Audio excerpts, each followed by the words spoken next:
Welcome back to another video. We have had a lot happen in the last week. So in the last month, we've gotten Fable back, and now ChatGPT has released their, kind of like mythos level model.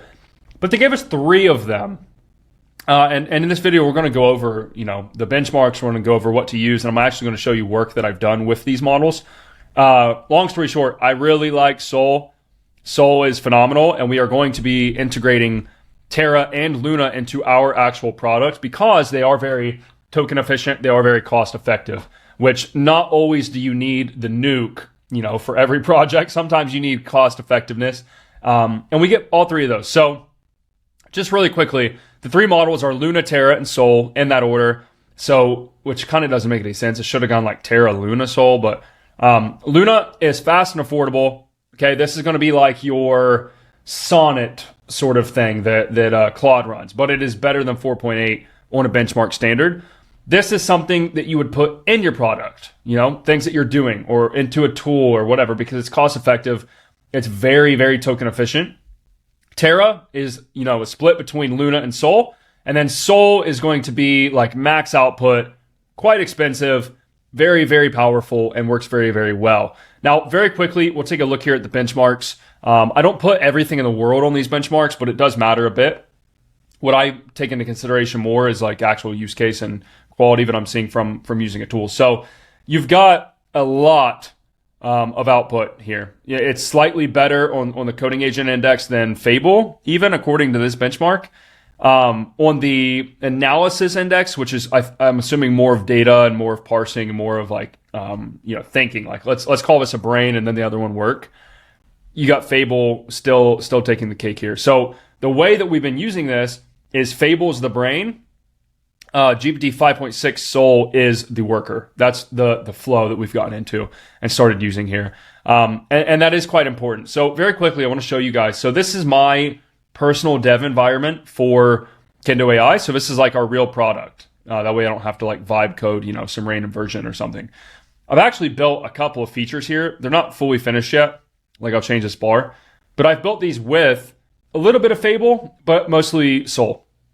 And so you can see here, this new call intelligence feature, like some of this needs changed, but the overall, this is pretty phenomenal. Sol did a lot of this for me, like listing objections that people get on calls, like this stuff that our real product goes into, rep comparison, coaching. And then I've also started to add this deal tracker, which is kind of like a mini CRM here within your actual like software of what Kendo does. That way I can click, for example, in progress, I can look at this deal and look at, signals, the call progression, some other things. I can click view call, takes me straight to the view call menu, things like that. So it works really well. I'm actually using it on my live, software here. So let's get into the differences because this is what people are going to compare these two. So Sol wins on cost over Fable 5. It's quite a bit cheaper. It's about half the price.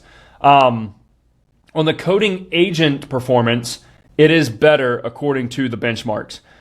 I'm not seeing necessarily what benchmarks say. And again, I'm just going to tell you this like to save you time. Use Fable to plan. Use Fable to be the brain. Use Fable to be the, brain, for lack of a better word. And use Sol as the implementation agent that goes and does that. And you can do the plugin within each CLI, or you can just, hand off work. Like get a prompt, hand the prompt off, whatever. You can do whatever you want. Sol is really fast, I will say. I've had it run for 30 minutes on a task, but like smaller things, it's super fast, very fast. It's more token efficient, it's faster, it's cheaper, and it's about as good. So again, I'm giving the cake to OpenAI. They've been winning this race for the last better part of this year, to be fair. Now, Claude Fable 5 is still really good. The creative stuff is quite good. The UI is pretty good as well if you use the right MD file for design and context. But it does fall back to 4.8 a lot. 4.8 sucks. It falls back if you ask it anything that it thinks is like cyber related or it gets confused. And in my opinion, it's just better at planning. Okay, so if you're going to use these and you're actually watching this video because you want to use the tools and not just like noodle about them all day, that's what you're going to do. Now, let's take a look here. For agentic workflows automation, I'm using Sol. For high volume data processing, I'm using Luna or Terra because of the cost efficiency and the context. For coding and software builds, Sol via Codex, which is another option. If you are budget constrained, you go Terra. Research synthesis at scale, Sol Ultra, and regulated compliance, depending, it can't be cyber, Fable 5, because it'll default to 4.8. So here's 5 use cases that we've actually been using this for that I highly recommend for you guys. So number 1, hiring and recruitment intelligence. So for example, we tell it the problem, hey, a bad hire costs 3 to 5 times their annual salary, yet most hiring decisions are made by skimming 100 plus resumes. So I want you to post the role, receive the application, filter them, basically do what our interviewer would do. Now, why is that good? And why is that a use case? Well, 1, you can insert different things into that sort of example. But if you have a more token efficient model that is still quite powerful, like you do with a Terra and a Luna, you can give it a lot of data and it's not going to just like break the bank. SOPs and internal knowledge bases, quite good at doing that. Honestly, bold take here. I think OpenAI might be better at copywriting than Claude now. Bold take. I'm seeing it. So, take that with a grain of salt, if you will. Parallel deep research with Ultra. So when you open up your Codex, for example, right here, you've got this slider now in the new app that they have. If you crank this thing to Ultra, you're going to drain usage, but you're also going to see some pretty cool stuff.